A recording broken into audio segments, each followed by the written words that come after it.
इस वीडियो में हम लोग बनाने वाले हैं अपना क्वेश्चन नंबर 4। क्या बोल रहा है ये? Find 3 rational number lying between 3/5 and 7/8।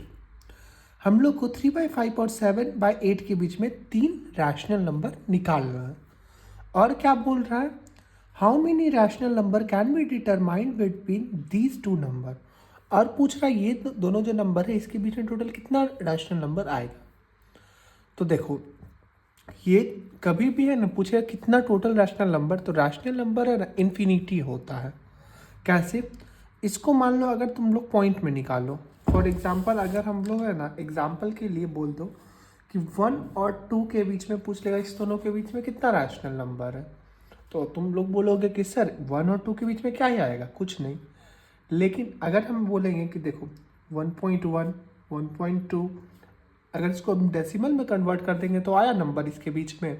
वैसे ही अगर इसमें भी है ना 1.1, 1.21, 1.22 ऐसे अगर डेसिमल में लेके जाएंगे तो देखो कितना नंबर आया 1 और 2 के बीच में, तो कितना भी नंबर आ सकता है। तो जो सेकेंड पार्ट का जो आंसर होगा, मतलब इसका जो आंसर होगा हाउ मेनी वाले का रैशनल नंबर कितना हो सकता है, तो वो क्या होगा? इन्फिनिटी। अब आ फर्स्ट पार्ट में find 3 rational number lying between 3/5 and 7/8। तो हम लोग सबसे पहले लिखेंगे गिवन नंबर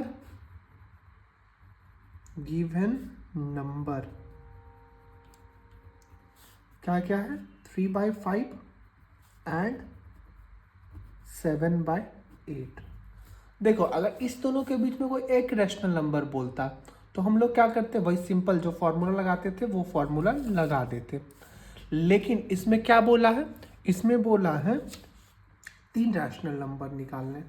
तो इसके लिए हम लोग क्या करेंगे ना, जो डिनोमिनेटर है ना 5 और 8, इसका हम लोग एलसीएम ले लेंगे। तो लिख लेते हैं एलसीएम ऑफ 5 एंड 8।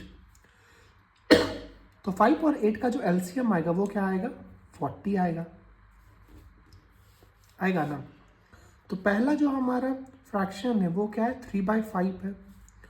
तो हम लोग को ये देखना है ना कि 5 को हम लोग क्या चीज़ से मल्टीप्लाई करेंगे जो 40 आ जाएगा। तो 5 इंटू 8 कर देंगे तो 40 आ जाएगा ना। तो उसी के नंबर से ऊपर वाले को भी मल्टीप्लाई कर देंगे, तो सेम यहाँ 24 आ जाएगा। और वही कर देंगे। उसके बाद दूसरा फ्रैक्शन क्या था? 7/8। 7/8 और हमको लाना क्या है? नीचे में 40 लाना है। जो एलसीएम लाए थे ना वो नीचे में लाना है। तो 8 को हम लोग क्या चीज़ से मल्टीप्लाई करेंगे जो 40 आ जाएगा? तो 8 को हम लोग 5 से मल्टीप्लाई करेंगे तो जो 40 आ जाएगा। तो इधर भी 5 कर दो तो ये आ जाएगा 35। अब हमारे पास 2 न्यू फ्रैक्शन आ चुका है। एक क्या है? 24/40 और एक क्या है? 35/40 आ चुका है। अब लिख लो 3 रैशनल नंबर बिटवीन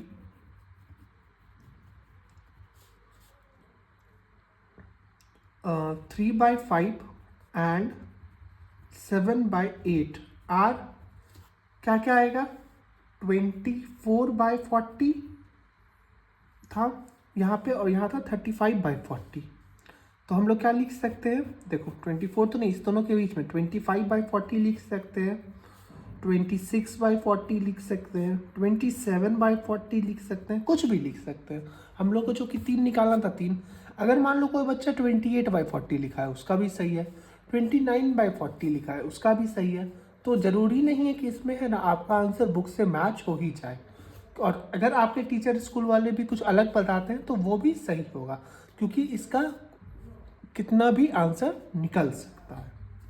इसी के साथ चलते हैं हम लोग नेक्स्ट क्वेश्चन नंबर 5। क्या बोल रहा है? Find 4 rational number between 3/7 and 5/7।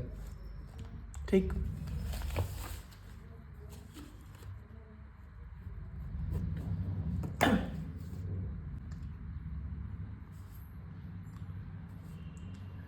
Question number 5 में जो गिवन नंबर्स है ना, गिवन नंबर वो क्या क्या है? वो है 3/7 एंड 5/7। अब देखो हम लोग क्या सीखे थे पिछले क्वेश्चन में कि डिनोमिनेटर को सेम करना था, इसके लिए एलसीएम वगैरह लेते थे। लेकिन यहाँ पे देखो ऑलरेडी डिनोमिनेटर सेम है, तो एलसीएम का कोई सीन नहीं है, एलसीएम पहले से लिया हुआ है।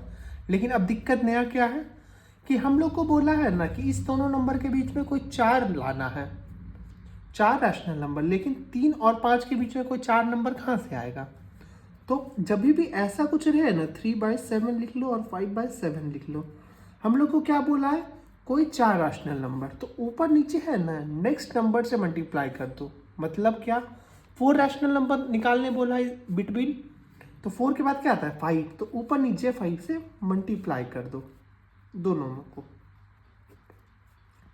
तो ये क्या हो जाएगा 7 5 ज़ा 35 और ये हो जाएगा 15 और यहाँ भी क्या हो जाएगा 25, 5 5 ज़ा और 7 5 ज़ा 35।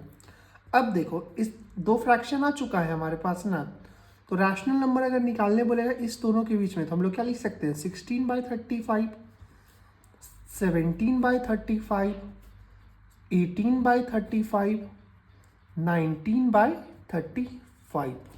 तो ये हमारा रैशनल नंबर आ जाएगा। होप आपको समझ में आ गया हो। मिलते हैं नेक्स्ट वीडियो में, तब तक के लिए बाय।